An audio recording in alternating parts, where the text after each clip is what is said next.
Dozens of people have been killed in an Israeli strike on a school housing displaced people in Gaza.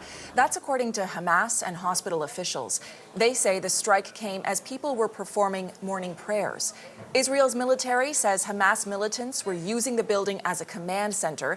This is the latest Israeli assault targeting a Gaza school-turned-shelter in recent days. Hamas calls the strike a, quote, grave escalation. And CBC's Julia Chapman is following this from our London bureau. Julia, what more do we know about this attack? Stephanie, the attack happened in the early hours of this morning. A spokesperson for the Hamas-run civil defense agency, Mahmoud Bassal, called it a catastrophic massacre. The exact number of dead is difficult to establish, but Bassal said 93 people were killed, among them 11 children and 6 women. A nearby hospital said it received 70 bodies and fragments of at least 10 others, many of them so badly maimed they couldn't be identified.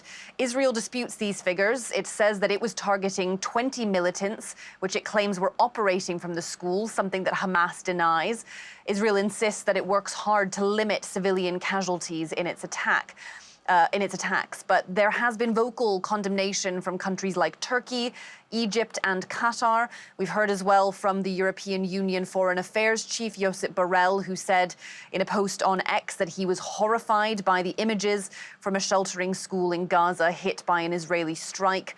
He said at least 10 schools have been targeted in the last weeks. There is no justification for these massacres, as he calls them.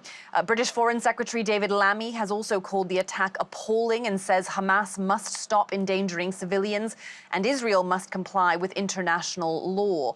The school was, as you say, housing thousands of displaced people, and there are more on the move after Israel issued evacuation orders for the eastern part of Khan Yunis. The UN estimates that some 60,000 people have relocated from there in the space of 72 hours.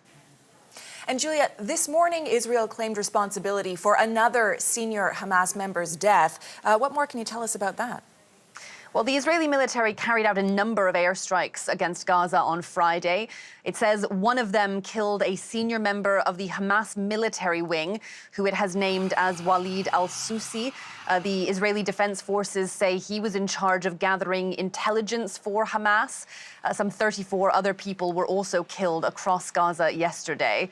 Israel has also confirmed that it had killed a Hamas official on Friday in Sidon in southern Lebanon, Samar al-Hajj. The IDF says he was responsible for commanding attacks from Lebanese soil against Israel. A number of high-profile figures in Hamas have been killed in recent weeks, including the head of its political wing, Ismail Haniyeh, although Israel hasn't taken responsibility for his death, which occurred in the Iranian capital, Tehran, last week. Prime Minister Benjamin Netanyahu has vowed to destroy the entire group of Hamas to prevent the possibility of future threats to Israel. Julia Chapman in London. Thank you, Julia.